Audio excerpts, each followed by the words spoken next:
बहुत समय पहले वीर विक्रमादित्य नाम से एक राजा थे। वह अपनी दयालुता, सुशासन, अपने लोगों के प्रति प्रेम और सबसे बढ़कर अपनी असाधारण बहादुरी के लिए प्रसिद्ध थे।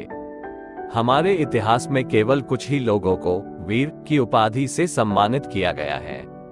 राजा विक्रमादित्य हर दिन अपनी सुबह की शुरुआत उन लोगों से मिलकर करते थे जो उनका स्वागत करना चाहते थे। उसकी प्रजा उसका आदर करती थी और उसे उपहार देती थी। उन्होंने इन उपहारों को विनम्रता से स्वीकार किया, चाहे वे कुछ भी हों।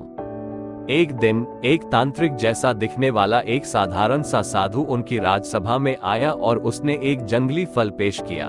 महान राजा ने विनम्रतापूर्वक उपहार स्वीकार कर लिया, लेकिन फिर इसे अपने मंत्री को दे दिया, ये सोचकर कि यह सिर्फ एक जंगली फल है जिसे लोग शायद ही कभी खाते हैं। फिर भी उन्होंने सभी उपहारों का सम्मान किया और उपहार और देने वाले दोनों के प्रति अपनी सराहना के संकेत के रूप में उन्हें सावधानीपूर्वक संग्रहित किया। अगले दिन वही ऋषि फिर से राजसभा में उपस्थित हुए और वही फल लेकर आए। राजा विक्रमादित्य ने इसे अनुग्रहपूर्वक प्राप्त किया। यह अनुष्ठान कई वर्षों तक जारी रहा। ऋषि प्रतिदिन वही फल चढ़ाते रहे। हालांकि एक दिन कुछ अप्रत्याशित हुआ।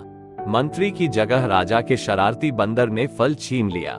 जब बंदर ने उसे खाने की कोशिश की तो फल से एक बड़ा हीरा निकला।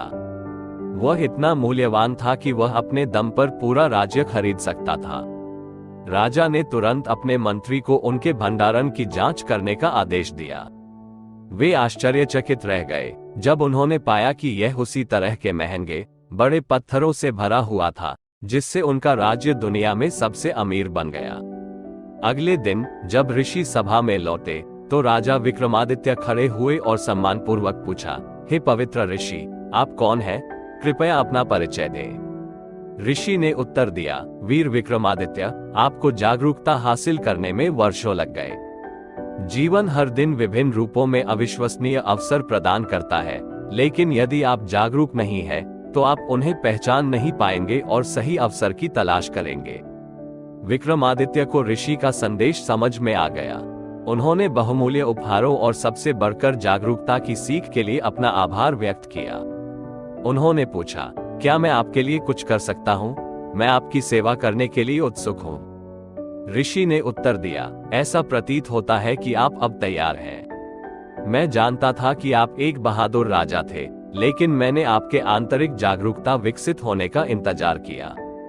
समय आ गया है। यदि आप मेरे लिए कुछ करना चाहते हैं तो कल आधी रात को मुझसे मिले। शमशान घाट, अकेला। इतना कहकर ऋषि सभा से चले गए। अमावस्या की रात को ऋषि, जो एक तांत्रिक था, जटिल अनुष्ठान कर रहा था। उन्होंने राजा से कहा, मुझे खुशी है कि आप मेरी सेवा करने आए हैं। आप ही हैं जो इसे पूरा कर सकते हैं, वीर Vikramaditya.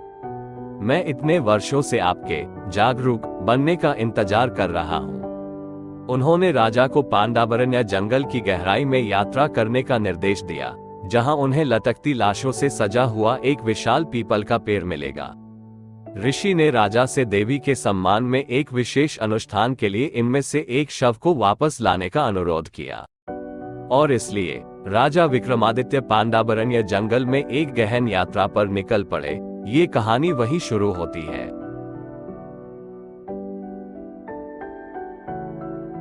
I hope you enjoyed the story. If you like it, please subscribe to our channel, Innovation India. Also share and comment to make us better.